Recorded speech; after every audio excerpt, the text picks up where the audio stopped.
What's going down with everybody? Kid DC Wrestling here.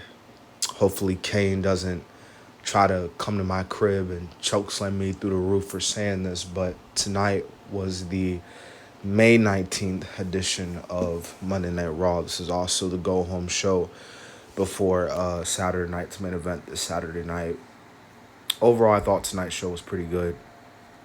I didn't really have any real complaints about what took place on this show tonight. As we all just saw, Jey Uso, Braun Breaker, non-title heavyweight, was in the main event tonight. It was a very solid main event. Braun Breaker pretty much dominated throughout the majority of the match, but Jey Uso did have his little spots of comebacks. They don't call him main event Jey Uso for nothing, if you know what I mean. But yeah, it was a solid main event for the most part, but we did have some Money in the Bank qualifying matches that did took place on the show tonight. Excuse me. We saw with the Rhea match, which Rhea Ripley obviously advanced, which I wasn't surprising. I think everybody and their mama knew that Rhea Ripley was gonna win, but prayers out to Zoe, man. That spot that happened with her and Kyrie when she fell on her knee and her knee buckled, that was insane. It was very a frightening scene, a very sad scene for someone like Zoe, who commentary mentioned that she's had a history of knee problems.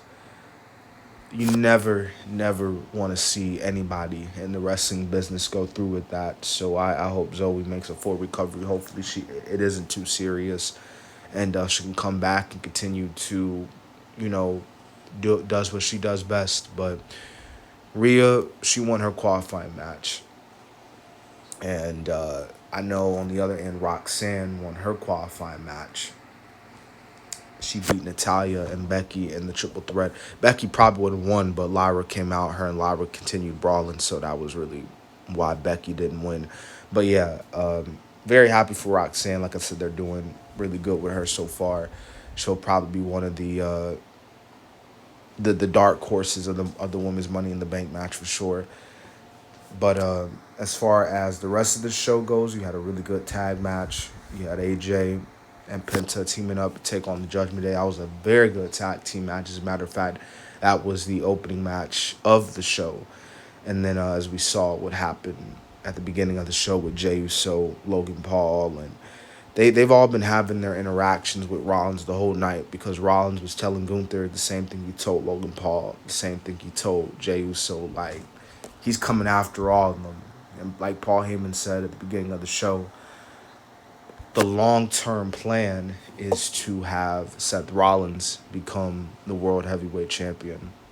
Not Gunther, not Jey Uso, not Logan Paul. Uh, but yeah, like I said, this was an overall a pretty good show. I think Saturday night's main event should be pretty good as well. So really nothing more to it. We'll see what happens.